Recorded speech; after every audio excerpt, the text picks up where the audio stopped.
تو بھائی ایک ایک چیز. پھر وراثت کے مسائل دیکھو یار, کہ محمد صلی اللہ علیہ وسلم تو امی تھے, لکھنا پڑھنا نہیں جانتے تھے. انہیں کیسے پتا چل گیا کہ بیٹے کا دگنا ہونا چاہیے, بیٹی کا آدھا ہونا چاہیے؟ اس لیے کہ بیٹے پہ خرچے زیادہ ہیں. عرب تو بیٹی کو ایک کوڑی نہیں دیتے تھے.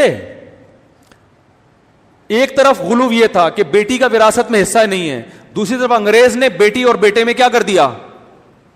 بولو بھائی, برابری. اور اپنے لحاظ سے بڑے فنٹر گیری کے, یار ہم نے عورت کو مرد کے برابر کر دیا. برابر نہیں کیا, مرد سے بہت پیچھے دھکیل دیا آپ نے. کیسے دھکیل دیا؟ بس یہ بیان کر کے میں اپنی بات ختم کرتا ہوں. دیکھو, ایک آدمی کا انتقال ہوتا ہے, وہ مر گیا, بیوہ بھی نہیں ہے کوئی, اس کا ایک بیٹا اور ایک بیٹی, اور وراثت چھوڑی اس نے کتنی؟ 3 لاکھ روپے. اسلام کہتا ہے 2 لاکھ بیٹے کو دو, 1 لاکھ بیٹی کو. بظاہر ظلم ہے کہ یار وہ بھی تو بیچاری اتنا ہی حصہ, یعنی وہ بھی تو اتنی ایسے ہی رشتہ تھا نا جتنا اس کا ہے. لیکن اسلام اس 2 لاکھ مرد کو دے کے اس پہ خرچے 4 لاکھ کے ڈال رہا ہے, ٹھیک ہے نا, اور بیٹی کو 1 لاکھ دے کے خرچہ اس پہ 1 روپے بھی نہیں ڈال رہا. اس لیے کہ بیٹی کی جب شادی ہوگی تو شادی کے موقع پہ مہر کا خرچہ کس کے ذمہ ہوگا؟ اس لڑکی کے ذمہ ہوگا, اس کے شوہر کے ذمہ ہوگا. پھر شادی کے موقع پہ دعوت ہوتی ہے, بارات کا اسلام میں تصور نہیں ہے, وہ دعوت کو ولیمہ کہتے ہیں. وہ ولیمے کا خرچہ کس پر ہوگا؟ ارے بولو یار جلدی جلدی. پھر آپ لوگ بھول جاتے ہو, جب شادی ہونے کا ٹائم آتا ہے نا بھول جاتے ہو آپ. پھر باراتوں میں جا رہے ہوتے, کھا رہے ہوتے, طبیعت سے پھوڑ پھاڑ کے آتے ہو, پھر بیان سن رہے ہوتے میرا بارات کے خلاف, اس کو پھوڑ پھاڑ کے آتے ہو طبیعت سے. تو وہ ولیمے کا خرچہ کس کے ذمہ ہے؟ شوہر کے. پھر لڑکی رخصت ہو کے شوہر کے گھر جائے گی, گھر پرووائڈ کرنا کس کے ذمہ ہے؟ شوہر کے. فقہا کہتے ہیں عورت 1 کروڑ روپے کی بھی مالک ہو نا, اربوں خربوں کی بھی مالک ہو, اور شوہر کے پاس دھیلا بھی نہیں ہے, پھر بھی اس کے سارے خرچے کس کے ذمہ ہیں؟ شوہر کے. وَعَلَى الْمَوْلُودِ لَهُ رِزْقُهُنَّ وَكِسْوَتُهُنَّ بِالْمَعْرُوفِ, قرآن کے الفاظ ہیں کہ بچے کی ماں کا سارا خرچہ کس پر ہے؟ بچے کے باپ پر ہے, شوہر پر ہے عورت کے. اور اس پر چاروں ائمہ کا اتفاق ہے. یعنی اسلام میں جتنے فرقے جتنے مسلک ہیں نا, کوئی ایک بھی اس سے اختلاف نہیں کرتا, اس پہ سب متفق ہیں کہ عورت ارب پتی بھی ہوگی تو گھر پرووائڈ کرنا کس کی ذمہ داری ہے؟ شوہر کی. گھر میں جتنا سامان ہوگا ضرورات زندگی کا وہ کون کرے گا؟ شوہر کرے گا. اس کے جو ابا سے 1 لاکھ ملے تھے وہ ایز اٹ از اس کی پاکٹ میں, بولو نا بھائی, موجود ہے. آگے ڈیلیوری, اس کا سارا خرچہ کس کے ذمہ ہے؟ شوہر کے. بچے کا سارا خرچہ کس کے ذمہ ہے؟ اس کی پڑھائی, اس کو کھلانا. فقہا بیان کرتے ہیں کہ لا یشارکہ فیہ احد, ابا کے ساتھ بچے کے نان نفقے میں کوئی بھی شریک نہیں ہے. یعنی ابا کے علاوہ کسی پہ بھی نہیں ہے یہ خرچہ, نہ بھائی پر, نہ ماں پر, نہ دادی, نہ دادا, نہ نانی, نہ نانا. ٹوٹل آپ کے 14 بچے ہوں, سارا خرچہ کس پر ہے؟ بولو نا بھائی, باپ کے اوپر ہے. تو وہ 1 لاکھ اس کے ابھی تک جیب میں پڑے ہوئے کہ نہیں پڑے ہوئے؟ پھر آگے کے درجنوں مسائل ہیں سارا. تو اس کے 1 لاکھ سے یہ ہوگا کہ اگر یہ نصاب کے برابر پہنچ رہے تو زکوٰۃ واجب ہے, وہ بھی اسی کے فائدے کے لیے, آخرت میں ذخیرے کے لیے. سمجھ میں آ رہی ہے بات؟ اور شوہر کو اس کے مال میں ذرا بھی حق حاصل بولو نہیں ہے, وہ اپنی مرضی سے جہاں چاہے خرچ کرے, یہ اس کا پیسہ ہے. اب آتے ہیں وہ جو جس لڑکے کو 2 لاکھ روپے ملے تھے, اس کو کتنے ملے تھے؟ 2 لاکھ. اس کا کیا ہو رہا ہے بیچارے؟ اس نے شادی کی ایسی خاتون سے جس کو اپنے ابا سے 1 لاکھ ملے تھے, ٹھیک ہے نا, اور اس کو اپنے ابا سے کتنے ملے ہیں؟ 2 لاکھ. وہ 1 لاکھ لے کے آئی. سب سے پہلے مہر کا خرچہ. یہ تو آج کل 10-20 ہزار مہر ہیں اونے پونے, ورنہ مہر اسلامی تاریخ میں بہت ہوا کرتے تھے. سب سے پہلا خرچہ کیا ہوگا؟ مہر کا. جہاں جن کنٹریز میں انگریزوں کا اثر نہیں رہا نا, یا ہندوؤں کا ساتھ اختلاط نہیں رہا, آج وہاں عورت کا مہر بہت زیادہ ہوتا ہے. ہندوستان میں مہر کم ہو گیا, پاکستان میں کم ہو گیا, لیکن آپ قبائلی علاقوں میں جاؤ نا جہاں گوروں نے حکومت نہیں کی, وہاں مہر ٹھیک ٹھاک. افغانستان میں جاؤ, وہاں حکومت کی کوشش تو بہت کی ہے مگر حکومت کی نہیں, وہاں عورتوں کا مہر بہت زیادہ ہے. مرد کا بیڑا غرق ہو جاتا ہے بیچارے کا, دکانیں بک جاتی ہیں, پھر شادی ہوتی ہے, وہ مہر مانگتے ہیں. مہر کیا ہے؟ عورت کو تحفظ، کہ کل چھوڑ دیا تو فری میں، دیکھو فری کی چیز کو چھوڑنا 2 منٹ میں آسان، 8-8 10-10 لاکھ کم سے کم مہر ہے وہاں. اس کا فائدہ یہ ہوتا ہے کہ آپ نے اس وقت تو جان جوکھوں میں ڈال کے اپنی پراپرٹی بیچ کے شادی کر لی، اس کے بعد یہ نہیں ہوگا کہ آپ اگلے دن اس کو چھوڑ دیں، کیونکہ طلاق کی صورت میں مہر بہرحال واجب الادا ہو جاتا ہے. کیونکہ طلاق سے پہلے تو عورتیں اکثر مہر مانگتی نہیں ہیں کہ چلو میاں تم ہم بھی خرچ کر رہے ہو، مانگ لیں تو ان کا حق ہے، لیکن طلاق کے بعد تو فوراً ادائیگی. تو ایک تحفظ ہے نا اسلام نے دیا ہے عورت کو کہ بھئی طلاق کا اختیار تو تمہیں ہے، لیکن طلاق کو تمہارے لیے کیا بنا دیا ہم نے؟ مشکل. کیونکہ دوبارہ شادی میں پھر 18 لاکھ، پھر 20 لاکھ، پھر تو اور مشکل ہو جائے گی. کنوارے کی تو پھر بھی لوگ دلچسپی ہوتے ہیں کہ دفعہ طلاق دے دی پھر تو ڈبل مہر مانگ رہے ہوتے ہیں. ابے تو نے اس کو دیے گا، ہماری بیٹی کو بھی کل دے سکتا ہے، 25 لاکھ لکھ دے تو. ٹھیک ہے نا؟ ایسا ہو رہا ہے معاشرے میں، اور یہ حق بنتا ہے لڑکی والوں کا. بھائی ہمیں کیا پتا، آپ ایک کو چھوڑ چکے ہیں، پتہ چلا کہ کل اس کو بھی چھوڑ دیں، تو کچھ چھوڑیں تو کچھ ہو تو صحیح اس کے پاس. تو اب وہ بیچارے جس کو 2 لاکھ روپے ملے تھے، وہ جب شادی کرے گا تو مہر میں ہی 2 ہو سکتے ہیں نکل جائیں اس کے. ٹھیک ہے نا؟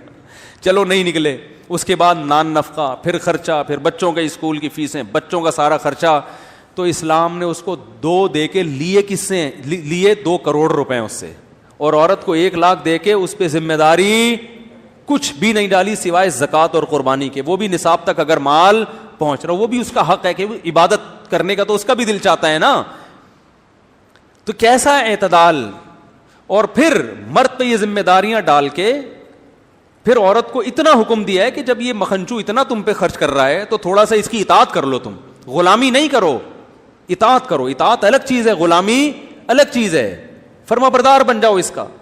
اس سے کیا فائدہ ہوتا ہے؟ دونوں کا رشتہ مضبوط ہوتا ہے. کیونکہ اگر مرد پہ اتنی ذمہ داریاں ڈال کے عورت کو کہے کہ تم نے ماننی نہیں ہے، تو کہے گا میں کو پاگل ہوں. صحیح ہے نا؟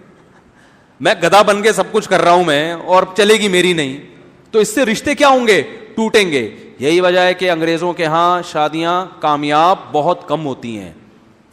اب ہندوؤں کے بھی شادیاں ناکام ہونا شروع ہو گئی ہیں، کیونکہ کلچر ختم، چینج ہو رہا ہے. سب سے کم ڈیورس اور طلاق کا ریشو کس میں ہے؟ مسلمانوں میں.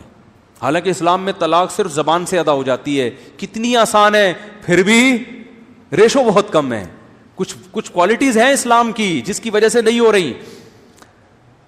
تو یہ بیلنس ہے یا نہیں ہے؟ اب گوروں نے کیا کیا؟ گوروں نے کہا نہیں جی ملے گی تو دونوں کو برابر ملے گی. وہ اسلام پہ بڑے اعتراضات کیے انہوں نے. ان کے جو اسکالرز گزرے ہیں کہ اسلام نے عورت کو پیچھے رکھا ہے، آدھی وراثت دی ہے، ظلم کیا عورت کے ساتھ. لیکن کیا ہو رہا ہے کہ بس میں میاں بیوی جا رہے ہیں تو کم بخت مکھنچو اپنی بیوی کا کرایہ دینے کے لیے بھی تیار. انگریزوں کو مکھنچو کا مطلب نہیں پتا، وہ سمجھیں گے مفتی صاحب ہماری تعریف کر رہے ہیں. کیونکہ امریکہ میں، یورپ میں بھی بیان سنا جاتا ہے، تو میرے دوست وہاں کہتے ہیں یار مفتی صاحب بعض دفعہ ہم گوروں کو سنا رہے ہوتے ہیں، وہ بولتے ہیں ہماری برائیاں، تو آپ پلیز ایسی نیگیٹیوٹی معاشرے میں نہ پھیلائیں. بعض دفعہ مجھے اس ملک میں سفر بھی کرنا پڑتا ہے، تو یہ سب چیزیں ہوتی ہیں نا. تو اچھی تو ان کو کیا پتا مکھنچو کسے کہتے ہیں، ان کے یہاں ہوتے ہی نہیں ہے. ٹھیک ہے، وہ یعنی ان کے یہاں ان کے حساب سے نہیں ہوتے، ہمارے حساب سے تو ہو سکتے ہیں، ان کے حساب. تو وہاں کیا ہو رہا ہے کہ آپ نے پورا حق دے دیا، لیکن بس میں سفر ہو رہا ہے تو کرایہ بیگم اب چائے بھی اپنے خرچے پہ پی رہی ہے یار گھر میں. تو بیگم اور میاں کا رشتہ بھی ختم. اس لیے کہ عورت کہتی ہے کم بخت جب میں نے بھی بچوں کو آدھا کھلانا ہے، آدھا تو نے کھلانا ہے، اور خرچہ بھی میرا، تو ایک دھیلا اٹھانے کے لیے تیار نہیں ہے، تو میں تیری کیوں مانوں؟ ہے بھائی میں تیری بات کیوں، میں اپنی آزاد زندگی گزاروں گی. اور میاں کہتا ہے جب تو آزاد ہے تو میں بھی آزاد ہوں. پھر ڈاکیومنٹس میں تو وہ میاں بیوی ہوتے ہیں، لیکن ایسے نہیں ہوتے جیسے ہماری مائیں اور ہمارے باپوں نے زندگی گزاری ہے. ساری زندگی کیسے محبت سے زندگی گزارتے رہے نا. ہمارے ماں اور ہمارے باپوں کو دیکھو نا، ہماری ماؤں کو اور ہمارے باپوں کو کیسے زندگیاں گزاری ہیں انہوں نے. لڑ مڑ کے بھی پھر سلو کر کے بیٹھ جاتے ہیں. اس لیے کہ عورت کو پتا ہے بھائی اتنا خرچ کر رہا ہے میرے اوپر، اور میاں کو پتا ہے یار چائے تو یہی بنا کے پلاتی ہے، بچوں کو تو اسی نے پالا ہوا ہے. جب بچہ ہو جاتا ہے نا پھر آدمی کو بیوی کی قدر ہوتی ہے. 4 منٹ آدمی نہیں بچے کو پال سکتا، خدا کی قسم. ہمارے تو ہول سیل کے حساب سے ہے نا، ہمیں پتا ہے بھائی ہم سے نہیں اٹھا. 2 منٹ گود میں چیپیں ابے لے بھائی پکڑ یار. بچے زیادہ ہونے چاہیے لیکن فی الحال آپ رکھیں اس کو. ٹھیک ہے نا. تو آدمی بھی محتاج ہے بھائی، اس کو پتا ہے بچے پالنے کے لیے مجھے بیوی سے بہتر، ان کی ماں سے بہتر کوئی نعمت نہیں. تبھی الٹی سی، تبھی میں نے ایک بیان میں کہہ رہا تھا نا گھر سے باہر انسان کی بہت عزت ہوتی ہے. 4 ہوں گی بیویاں تو گھر میں بہت زیادہ ذلیل ہوگے معذرت کے ساتھ, ایک ہوگی تو تھوڑا کم ذلیل ہوگے, کوالٹی کا فرق ہے. ان میرڈ آدمی کی گھر میں عزت ہوتی ہے, ٹھیک ہے نا. وہ ذاتی مکان پہ میرا ایک بیان آیا تھا کہ ذاتی مکان نہیں ہوگا تو لوگ کہتے ہیں عزت نہیں ہوگی. بھائی گھر سے باہر تو عزت کسی اور بہت ساری چیزیں ہیں, گھر میں تو ویسے بھی عزت ہوتی نہیں. ایک ہوگی تو کم بے عزتی ہوگی, چار ہوں گی تو بہت زیادہ بے عزتی. کوالٹی میں اس کی کوالٹی اچھی ہوگی بے عزتی کی. بے عزتی اور ذلت کی جو کوالٹی ہے وہ چار کی صورت میں 4 گنا زیادہ اچھی ہو جائے گی. تو لیکن سب کچھ انسان برداشت کیوں کرتا ہے؟ بیوی کی الٹی سیدھی کڑوی کسیلی ناشکری باتیں سب. او بھائی اس کو پتہ ہے یار یہ بچوں کو پالنا میرا کام نہیں ہے, یہ یہی پال سکتی ہے. ماں تو جیسی تیسی ہو بھائی, اپنے بچے کے لیے تو وہی جنت ہے. بچے کو بھی اس کی گود میں جو سکون ملتا ہے آپ کی گود میں نہیں ملتا. تو تھوڑی دیر تک ابا ابا کرتا ہے, اس کے بعد اس کو وہ کہہ رہے یار وہ خوشبو آ ہی نہیں رہی ہے اس کی بغلوں میں سے, ٹھیک ہے نا, جو ماں کی بدبو اس کو کسی دوسرے کی خوشبو سے اچھی لگتی. تو نہیں پال سکتے بھائی, یہ مرد کا کام ہی نہیں ہے. مرد کھلائے گا, خرچہ بیگم کو کہے گا بیگم کیا چاہیے, تو بچے کو بھوک لگ رہی ہے تو میں باہر سے کچھ روٹی لا کے دے دیتا ہوں, دودھ لا کے دے دیتا ہوں, یہ کر لوں گا. پالنا تم نہیں ہے. تو اللہ نے ایک رشتہ بنا دیا نا. اب جب آپ ایک دوسرے پہ ڈیپینڈ ہی نہیں ہے تو رشتہ کہاں گیا؟ صحیح ہے نا. اس کو کیا ہے, کاغذ میں ہے یہ میری وائف, بس شادی بیاہ میں ملوا دو, یہ میری بیگم ہے, یہ وہ میرا ایک مکھنچو سا میاں پالا ہوا ہے میں نے, کم بخت ایک انڈا بھی مجھے اپنے پیسوں سے نہیں کھلاتا. تبھی طلاقیں بہت ہیں اور پھر پتہ نہیں کیا کیا ہے. وہاں سے میرے پاس کالز آتی ہیں کہ میں وہ یونین کاؤنسل میں ہوں, میں کاؤنسلنگ کرتا ہوں. وہ بیچارہ سارا دن بیٹھ کے کاؤنسلنگ ہی کرتا رہتا ہے, بیٹھ کے میاں بیوی کو کس طرح سے جوڑنا ہے. تو بس کاغذی رشتہ ہے, کاغذی رشتہ ہے. تو ہر چیز میں میرے بھائی اسلام نے بیلنس کیا ہے. تو بات میں جلدی سے بس ختم کروں کہ آپ کے پاس اگر آپ اسلام کو فالو نہیں کرتے تو سرے سے راستہ ہے ہی نہیں. ساری زندگی ٹکرے مارتے رہو گے, کیا صحیح کیا غلط, کرنا کیا. یہ میرا بیان کئی ہفتوں سے چل رہا ہے لیکن اسٹائل تھوڑا سا ہر دفعہ چینج, کہ یہی تو سمجھانا ہے. تو اب میں مختلف الفاظوں سے مختلف مثالوں سے کھوپڑی میں اتارنے کی کوشش کرتا ہوں. چلو اس طرح سے نہیں تو اس طرح. تو بعض لوگ کہتے ہیں یار ٹاپک چینج ہی نہیں کرتے مفتی صاحب. اور بھائی ایک ہی بات سمجھ میں آ جائے تو میرا خیال ہے پھر یہی ٹاپک کافی ہے. لیکن کوشش کریں گے اگلے ہفتے سورہ قلم کی اگلی آیات پہ چلے جائیں. مفتی طارق مسعود صاحب کے بیانات سننے کے لیے youtube.com/مفتی طارق مسعود کو سبسکرائب کریں. اور اگر آپ لائیو ویڈیو کو کبھی بھی مس نہیں کرنا چاہتے ہیں تو سبسکرائب کرنے کے بعد بیل آئیکن پہ کلک کرنا مت بھولیں. جزاک اللہ.